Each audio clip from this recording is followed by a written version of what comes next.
Thank you for that update, Justin. Now, if you were struggling to get out of bed this morning, don't worry. I've got the perfect remedy for you. Allow my wonderful friend to sprinkle some positivity your way. We've got the Shanell Henry back in studio. How are you? I am great, and thanks for having me back. Love it, love it, love it. Grateful and pleased to be here. All right, well, my friend, I'm pleased that you brought the shades because you always bring the sunshine in studio this afternoon. Okay. You're the light, you're the light. Oh, my dear, that's you. That is you, but I need some help this afternoon. I think we all do. Because I want to talk about the fear of missing out, that FOMO that we all get from time to time. Yes. Because all summer long, Shanell, there's events happening left, events happening right, and it's hard to support everyone when you literally can't be everywhere at the same time. Have you ever felt that way? I have, but not as often as I used to. Yeah. And I would love to share why and help others that may need some encouragement. All right. Well, I heard at the top of your list is creating a summer vision. You got to show us how to do that. Yes, absolutely. So, essential to create a vision for your summer. What do you desire your summer to even look like? Yeah. Creativity, connection, rest, adventure, or even a mixture. Create a menu and you go with that flow. That helps to balance and prioritize, and you won't feel so bad when something comes up and it doesn't align with your summer goals. Okay. So that's one way. I like that. Creating a summer menu. Now, can I tell you what was on my menu was definitely connecting a lot with friends. I don't know what it is, but something about me likes to be in my cocoon when I go home from work. I'm not talking to anybody. Yes. But something about the sun being outside, sitting indoors just doesn't feel right. So I know that was definitely at the top of my list. That's great. And that's a good way to remind me, hey, it's time to prioritize that too. Absolutely. Now I have to say, we are nearing the end of July. Is it a little too late to start working on this? Absolutely not. The end of summer is September 22nd. Okay. So please embrace summer. We still have over a month to go. Okay, you know, Nicole would love to hear you say that, so we still got more time to go.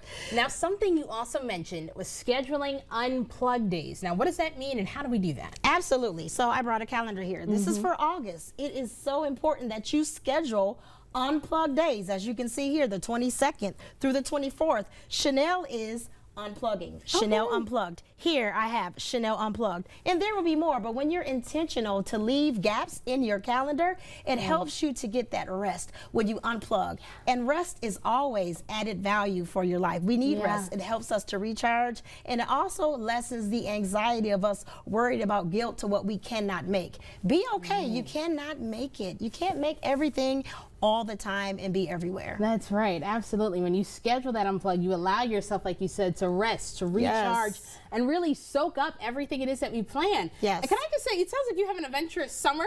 Fishing, tubing, concerts. So can I add that? I'm glad you mentioned it. Get around some friends who are adventurous. So my calendar is about rest, connection, creativity, and adventure. So I connected with my girlfriend. We retired together, and I went fishing the other week. It was so exciting. My second time going fishing that I can remember. And my first time going tubing will actually be next week, but I'm also going in August. So I'm excited. Get around some people who will encourage you to do something adventurous that you're not used to. Okay, well, I am used to a concert, but I definitely need a friend to go with, so that's where we're going to go. I'm booked on the 9th, everybody. That is also, I won't call it unplugged, but we're plugged. We're plugging in. Plug it in. Now, how do we rank energy and impact? How does that work? So I think it's important that you look at whatever opportunities that come, whether it be an event or whatever opportunity. Is it going to drain me or energize me? So rank that. Is it going to drain me or energize me? And then you choose, of course, hopefully the one that will energize you. And then the impact. Will I even value this event? Will I even remember it? That is a good point. Listen. Because can I tell you, as much as I love to travel, that drive back and forth to the airport can definitely weigh on me. And I've been thinking about that too. Am I energized from doing this event for such a short amount of time too on top of that? That's a good point. Absolutely. And I have tips for you driving back and forth to the airport, especially if you're talking about Detroit. But we'll talk about that after. We're going to We're going to do that after the break. But bring us on home. Tell us, how do we embrace and process the moments? Whatever event or opportunity that is coming up this summer, based on you booking out your calendar, go all in with those events. Enjoy, embrace the moments, and make sure that you process. Reflect back what you enjoyed about it, what you learned from it, and how can you share it with someone else. That's exactly how we embrace the moments. live, enjoy, and share it with others. Absolutely. Shanell, thank you for sharing these tips with us. You always have the right words to say at the right moment. Take a look at your screen. Let me tell you, Shanell's got a lot more motivation where that came from. And even with a few weeks left of the summer, we can all implement these tips. But until then, I'm going to keep these shades and embrace the rest of Studio 10, because don't go anywhere. Today's a good reminder.